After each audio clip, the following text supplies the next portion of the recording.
म बनाउँदैछु अमिलो दहीको मिठो पकौडा दही कडी लागि मैले सबैभन्दा पहिला 5-6वटा जति आलु उसिने।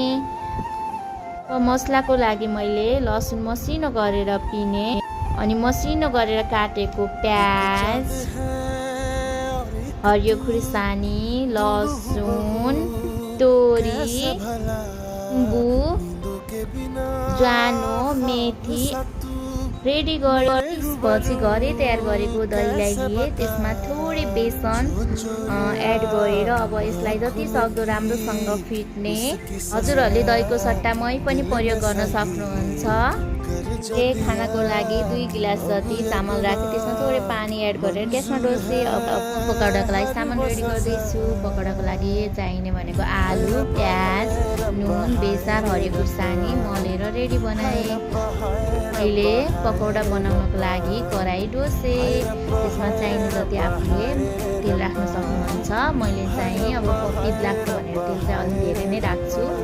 अनि कुन सेपमा चाहिँ आफूले पकौडाहरूलाई मनपर्छ त्यो सेप दिन सक्नुहुन्छ। मलाई चाहिँ यस्तै डल्लो सेपमा मनपर्छ, किनभने एकदम खाना चाहिँ मिठो हुने अनि साइज पनि ठिक्कको लाग्छ।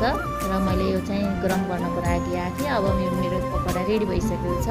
म तातो कराईमा मेथी फुराएँ, ज्वानो, तोरी, लसुन अनि जिम्बु सबै फुराएँ अनि त्यसलाई ब्राउन हुने गरेर मजाले चलाएँ। अब हाम्रो ब्राउन भइसकेको छ। स्वाद अनुसार त्यसमा नुन राखेँ अनि बेसार एड गरेर मजाले चलाएँ। ग्यास चाहिँ लो हिटमा राखेर मैले चाहिँ त्यसमा अघि फिटेको राखेँ। अब हाम्रो कढीको लागि रेडी भइसक्यो। कढी बनाउँदा पछि फेरि झानेको राम्रो मान्ने हुनाले मैले फेरि सानो प्यानमा थोरै तेल एड गरेर लसुन रातो खुर्सानी फुराएँ। अब मैले यो लगेर त्यो कढीमा ज्वाइँ झान्छु। हेर्नुहोस् कति राम्रो लुक्स दिएको छ।